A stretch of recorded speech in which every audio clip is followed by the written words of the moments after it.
Tantor Audio, a division of Recorded Books, presents State of Disaster: The Failure of U.S. Migration Policy in an Age of Climate Change by Maria Cristina Garcia. Narrated by Joana Garcia. Introduction. In Search of a Sustainable Refuge. Historians have long been fascinated by the way short-term and long-term developments in the weather have shaped exploration and settlement, agricultural development and trade, and military battles and war. Historians who study migration know that extreme weather events such as hurricanes, earthquakes, and volcanic eruptions, and longer-term environmental degradation such as soil erosion, drought, and desertification have displaced people for millennia. It's part of the human story. These conditions have served as tipping points that have set societal change into motion or accelerated changes already underway. They have disrupted livelihoods and sparked sectarian conflict, destabilized governments and forced people to migrate within countries and across imperial, continental, and national borders. We are now living in an era of accelerating climate change. At no other time in human history have we had 8 billion people living on the planet, all contributing in some way to the greenhouse gas emissions, pollution, deforestation, and other behaviors that are warming the planet and hastening changes that more commonly occurred in the past over thousands of years, rather than decades. The sustained rise in global temperatures has led to the unusually rapid melting of polar ice sheets, permafrost, and glaciers that is resulting in sea level rise, erosion, and the salination of soil and water. The higher temperatures are also shifting weather patterns, leading to more extreme, rapid impact events such as hurricanes, typhoons, storm surges, and flooding in some parts of the world, and drought, desertification, and wildfires in others. These disruptions have produced crop failures and freshwater shortages, infrastructure breakdown and energy blackouts, infectious disease outbreaks, and the loss of arable land, natural habitat, and wildlife. Humans have adapted to sudden onset disasters and environmental change, and the societal disruptions that come with them, through migration. But our current era offers particular challenges. As environmental historian John R. McNeill has written, our Paleolithic ancestors coped with rapid climate change from time to time, but they did so when the Earth had fewer people than Chicago has today. Their response to climate change was to move elsewhere. But since the emergence of agriculture, sedentarism, civilization, and the settlement of all habitable parts of the globe, the Paleolithic response has become more impractical. In an era of climate change, the disappearance of livelihoods and the threats to safety will require that tens of millions of people will have to relocate temporarily or permanently in the decades to come. While there are analogues in Earth's history for the climate change now underway, wrote McNeill in 2007, there are none in human history. We have entered uncharted terrain. Why these cases? This book examines U.S. responses to environmental disruptions in Central America and the Caribbean since 1995 to see what lessons might be learned for shaping humanitarian and immigration policies in an era of accelerating climate change. The environmental disasters discussed in this book cannot be attributed conclusively to anthropogenic climate change. Compiled data and observable patterns may be suggestive of a correlation between human activity and a specific disaster, but not conclusive. The case studies were chosen for what they reveal about climate shocks, the internal and cross-border migration that follows, and the lack of legal protections for those displaced by environmental drivers and forced to migrate. They offer a view into some of the humanitarian challenges of the present and the future. These chapters are not solely about migration, however. Disasters draw people into poverty, exacerbate inequality, and create multiple forms of vulnerability that lead to internal and cross-border migration. But disasters also reveal the failure in planning, development, and governance both before and after a crisis. They reveal the legacies of imperial and Cold War policies. Examining these failures and legacies are essential to understanding not only the context of migration, but also the political and socioeconomic realignments that follow disasters. As a historian of the United States, I focus largely, but not exclusively, on U.S. humanitarian and immigration policies in response to these disasters. But the case studies illustrate the necessity and potential for responding to disasters, climate change, and climate-driven migration multilaterally, since our collective future requires collaboration. Studying the past offers guideposts because humans have reacted to environmental crises in fairly consistent ways over time. Natural disasters have tended to be divisive and sometimes unifying, provoked social and even international conflict, inflamed religious turbulence, focused anger against migrants or minorities, and directed wrath toward governments for their action or inaction. Humans have also migrated in response to disasters and will continue to do so if governments do not minimize risk so people can exercise the right to stay home. Much of the discussion on natural disasters and climate change has focused on sustainability.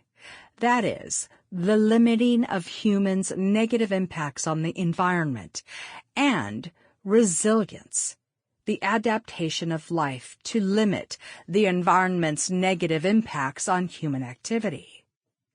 But the discussion must also focus on the accommodation of those unable to adapt to a changing climate. Those who survive sudden impact extreme weather events or slower onset environmental degradation are often permanently deprived of home, livelihood, schooling, food, clean water, and sanitation. In order to survive, they must migrate internally within their own countries or across national borders, and the visceral impacts of these disasters, such as post-traumatic stress and physical illness, linger long after a disaster has passed. Relocation then becomes an adaptive response, but nations often try to block their movement. Lesser developed countries, many of which are former colonies whose natural resources and labor were exploited to help colonizers industrialize, now unfairly suffer the most immediate consequences of climate change. The people in these countries are 20 times more likely to be affected by climate-related disasters compared with those living in the industrialized world. Malnutrition, starvation, disease, and human trafficking regularly follow environmental upheaval, making women, children, the elderly, and indigenous and minority populations especially vulnerable. Children suffer over 80% of climate-related deaths. Not surprisingly, we see considerable climate-driven migration within and from lesser developed countries. The scholarship on climate change and climate-driven migration has focused largely on the countries of South and Southeast Asia and Sub-Saharan Africa, where we have seen the most dramatic consequences so far. But scholars are now focusing more attention on the countries of the Americas.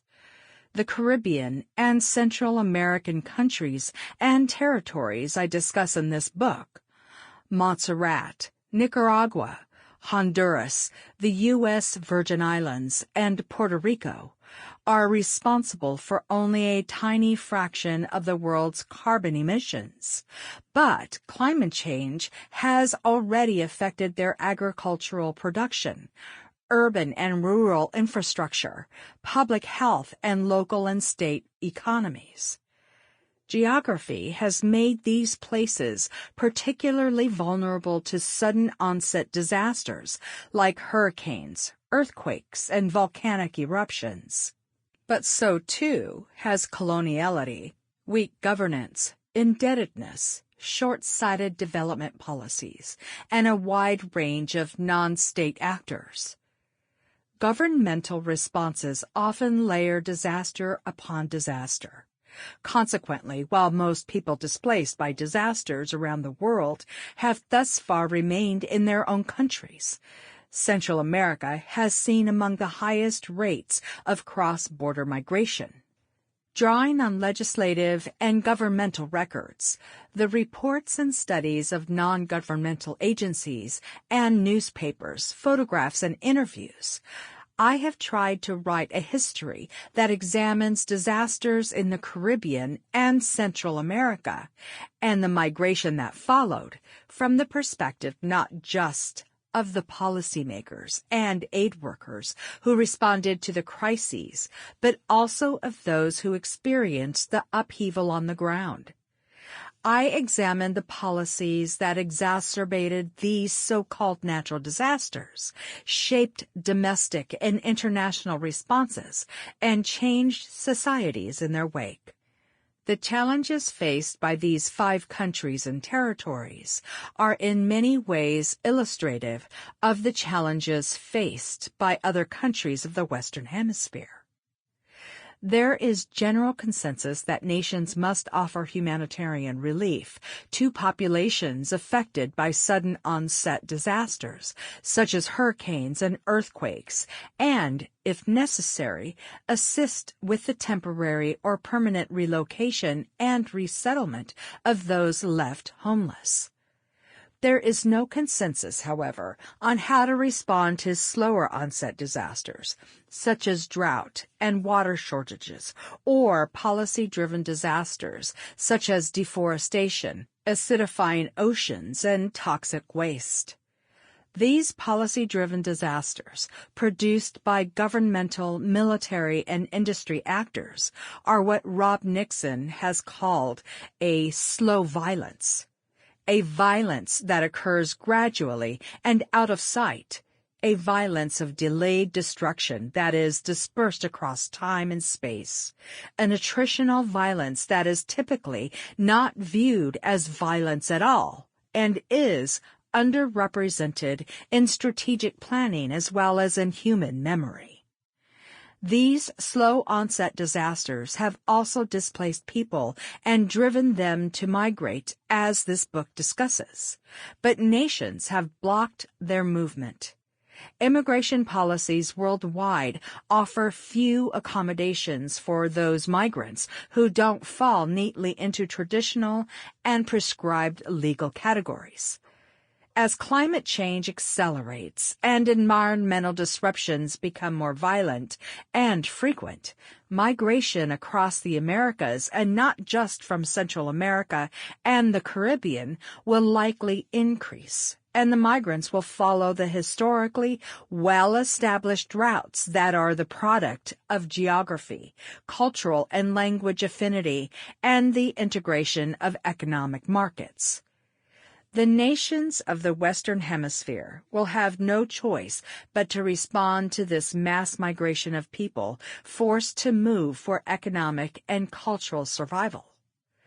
The hope is that nations will work collectively to address the challenges that lie ahead.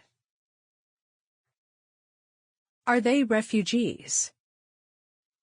Those displaced by natural disasters and climate change are often called climate refugees, but most are not refugees under legal definitions of the term. The term refugee has a precise meaning in domestic and international law. The United Nations Convention and Protocol relating to the status of refugees, also called simply the Refugee Convention, has defined who or what a refugee is, and that definition has been adopted by 147 countries, including the United States. Refugees are individuals unable to return to their country of origin or habitual residence because of a well-founded fear of persecution on account of race, religion, nationality, membership in a particular social group or political opinion. Nowhere in this definition does one see any mention of natural disasters, the environment, or climate change. In some cases, those displaced by environmental disruptions might be considered refugees sur place if they can demonstrate a well-founded fear of persecution because human rights violations erupted in their country after they left. Political upheaval often follows environmental disaster, so many of those displaced might subsequently qualify for legal recognition as refugees and receive assistance with resettlement in another country. But natural disaster in and of itself is not a criterion for refugee status. Elsewhere around the world, regional accords such as those drafted by the Organization of African Unity and the Cartagena Declaration offer more expansive definitions of refugee status that may offer protections to victims of natural disaster if, for example, their migration was the result of a serious disturbance to public order. The United Nations High Commissioner for Refugees, UNHCR, recognizes that the migration caused by environmental disasters and climate change is a type of forced migration, but has resisted amending the refugee definition or even using the term climate refugee for fear that it will lead to the dilution of protections for the politically persecuted. Instead, the UNHCR and other humanitarian agencies use terms like climate migrant, environmental migrant, or environmentally displaced person. But these terms are not adequate either, because they obscure the political forces that uproot people. Environmental conditions may displace people from their homes, but migrations occur because of the policies of neglect. If nations adopted sustainable development to reduce the impacts of natural disasters and help their populations recover from and adapt to a changing environment, to be resilient, fewer people would need to migrate in search of safety and new livelihoods. Unfortunately, the lesser developed countries from which much migration originates are often highly indebted and do not have the capacity to enact such measures. Migration in this context reveals the political failures of nation-states. A host of international and regional conventions, protocols, and guidelines acknowledge that people migrate for a wide range of reasons and that they deserve respect and compassion and, at the bare minimum, temporary accommodation. In the past, climate change and climate refugees were absent from these discussions because environmental disruptions such as hurricanes, earthquakes, and drought were long assumed to be part of the natural order of life. Unlike war and civil unrest, which were considered extraordinary and human-driven and thus avoidable. The expanding awareness that societies are accelerating climate change to life-threatening levels are forcing countries to re-evaluate the populations they prioritize for assistance and to adjust their immigration, refugee, and asylum policies accordingly to ensure a just and humane response to those made vulnerable by conditions beyond their control. As the 2005 UN World Summit affirmed, nations have a responsibility to protect the R2P principle in a wide range of contexts. Some activists have urged the United Nations to revise its Refugee Convention to recognize a wider range of conditions that create vulnerability, including climate change, to make those affected juridically visible and to offer countries more substantive guidance in shaping immigration policies.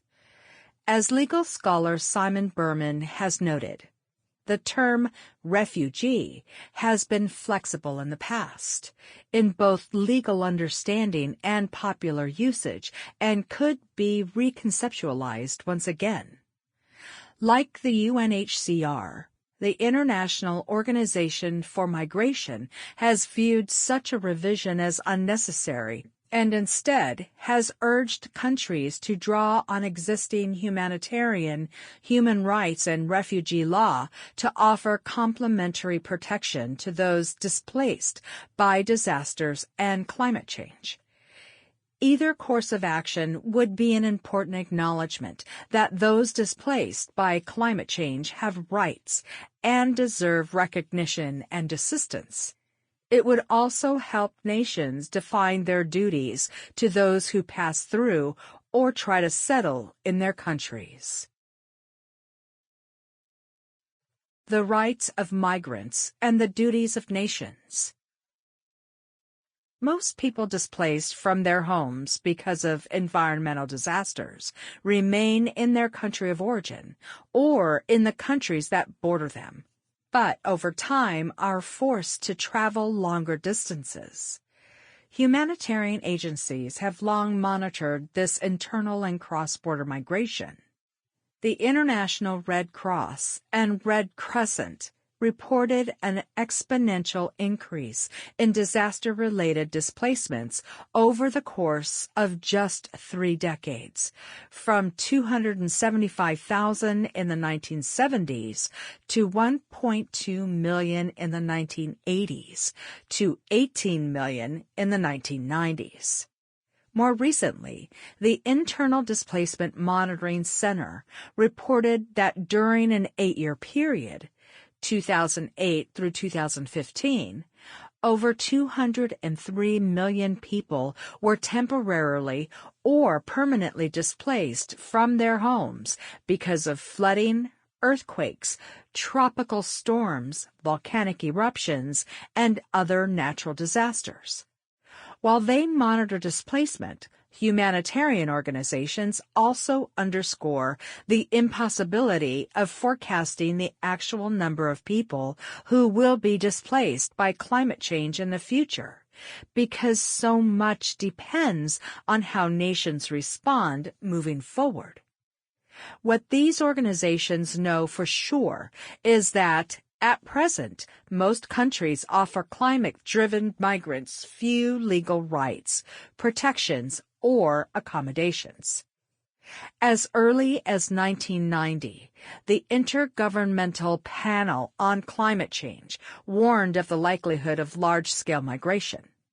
Neither the rights of the displaced nor the duties of nations have been addressed in the panel's assessments or in the international climate change agreements that have followed.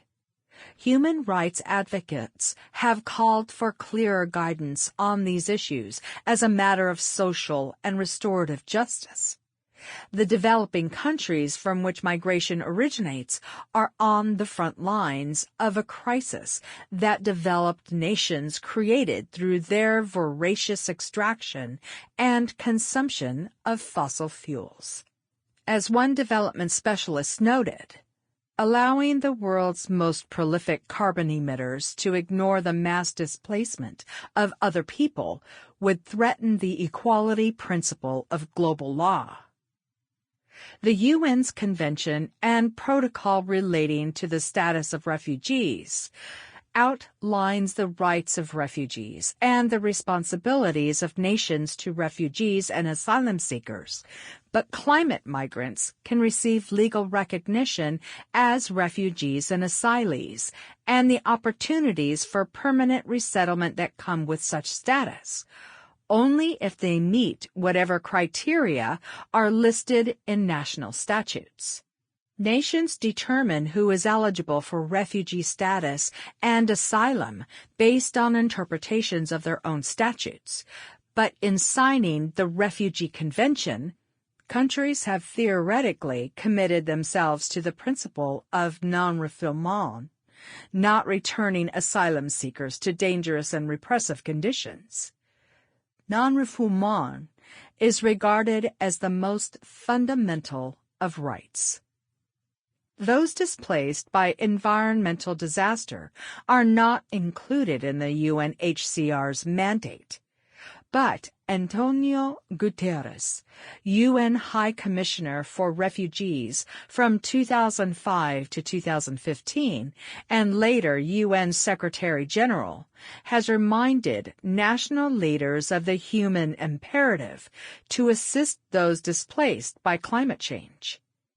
The UNHCR has worked with nations sympathetic to climate change issues, such as Norway, which hosted a 2011 conference in Oslo that subsequently led to the drafting of the Nansen Principles, 10 recommendations for dealing with disaster-induced displacement. During Guterres' term as High Commissioner, the agency also expanded its protection on an ad hoc basis for peoples internally displaced within their own countries because of natural disasters.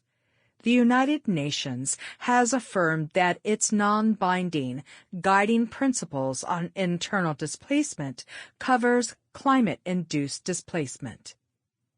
There are no guidelines for responding to populations whose countries will disappear altogether, however. The architects of the UN's 1954 Convention relating to the status of stateless persons never imagined that territories might physically disappear because of climate change. Statelessness was defined as the denial of nationality through the operation of law rather than through the physical disappearance of land. The UNHCR protects stateless persons, but it is still unclear at what point citizens of small island states, for example, who are particularly threatened by rising sea levels, might be considered permanently stateless. As McNeill noted, we are in uncharted terrain. How has the United States responded to climate-driven migration? As one of the wealthier countries in the Western Hemisphere and one of the principal destinations for migrants from all over the Americas, the United States has profoundly influenced humanitarian and migration policies in the region. The United States has responded to environmental crises on an ad hoc basis and, at this writing, does not have a fully formulated short or long-term response to climate-driven migration. Since the establishment of the immigration restrictions regime in the late 19th century, the bureaucratic tracks for admission to the United States have prioritized those seeking economic advancement, family reunification, or political safe haven.